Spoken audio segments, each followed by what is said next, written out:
ایک اور سوال ہے، نام اس میں درج نہیں ہے، مرد عورت نکاح میں تھے مگر رخصتی نہیں ہوئی تھی۔ واٹس ایپ پر بات چیت کے دوران جھگڑا ہوا اور لڑکی نے کہا کہ مجھے چھوڑ دو، تو مرد نے یہ الفاظ ادا کیے، میں اللہ کو حاضر ناظر جانتے ہوئے طلاق دی۔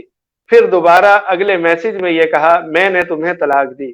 اب معاملہ یہ ہے کہ مجھے یعنی لڑکی کو پچھتاوا ہے اور میں ان کے نکاح میں رہنا چاہتی ہوں، برائے مہربانی رہنمائی فرمائیں یہ اب کیسے ممکن ہے؟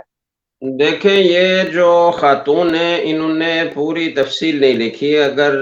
نکاح ہو گیا تھا اور رخصتی نہیں ہوئی تھی تو اس کی دو صورتیں ہو سکتی ہیں۔ ایک صورت تو یہ ہے کہ کبھی تنہائی میں ملاقات سرے سے ہوئی ہی نہیں،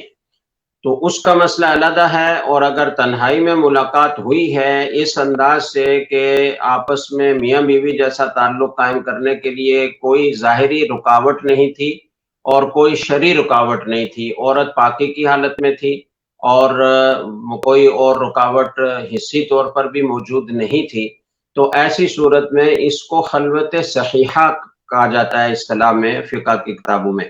تو اگر خلوت صحیحہ حاصل ہو چکی تھی تو ایسی صورت میں تو یہ تینوں طلاقیں واقع ہو چکی ہیں، اور اب دوبارہ اس حالت میں رجوع کی کوئی صورت نہیں ہے۔ ہاں البتہ اگر یہ لڑکی کہیں اور اس کی شادی ہو اور اتفاقاً وہ شوہر طلاق دے دے، آپس میں نباہ نہ ہو سکے یا اس کا انتقال ہو جائے، تو پہلی صورت میں طلاق کی عدت اور دوسری صورت میں وفات کی عدت پوری کرنے کے بعد اگر وہ چاہے تو پہلے شوہر سے اس کا نکاح ہو سکتا ہے۔ لیکن اگر خلوت صحیحہ حاصل نہیں ہوئی تھی، یعنی میاں بیوی کی آپس میں تنہائی میں ملاقات نہیں ہوئی،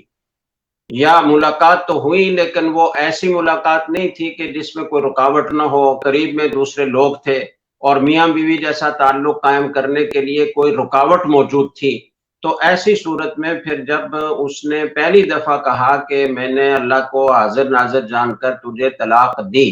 تو اسی پہلی طلاق سے بیوی اس کے نکاح سے نکل گئی اور آپس کا تعلق ختم ہو گیا۔ اس لیے اس کے بعد پھر جو اس نے الفاظ کہے، دوسری مرتبہ طلاق دی اور تیسری مرتبہ پھر میسج کر کے کہا کہ میں نے تمہیں طلاق دی، تو یہ دوسری اور تیسری طلاق واقع نہیں ہوئی اور صرف پہلی طلاق واقع ہوئی ہے۔ ایسی صورت میں دوبارہ نئے مہر کے ساتھ نیا نکاح ہو سکتا ہے، لیکن یہ اچھی طرح سمجھ لیں کہ اگر خلوت صحیحہ یعنی تنہائی میں ملاقات اس انداز کی اگر ہو چکی ہو کہ اگر وہ میاں بیوی جیسا تعلق قائم کرنا چاہتے تو کوئی رکاوٹ نہیں تھی، اگرچہ انہوں نے تعلق قائم نہ کیا ہو تو بھی اس کو خلوت صحیحہ کہا جاتا ہے، اور ایسی صورت میں پھر یہ تینوں طلاقیں واقع ہو چکی ہیں اور اس کا مسئلہ میں نے تفصیل سے بتا دیا۔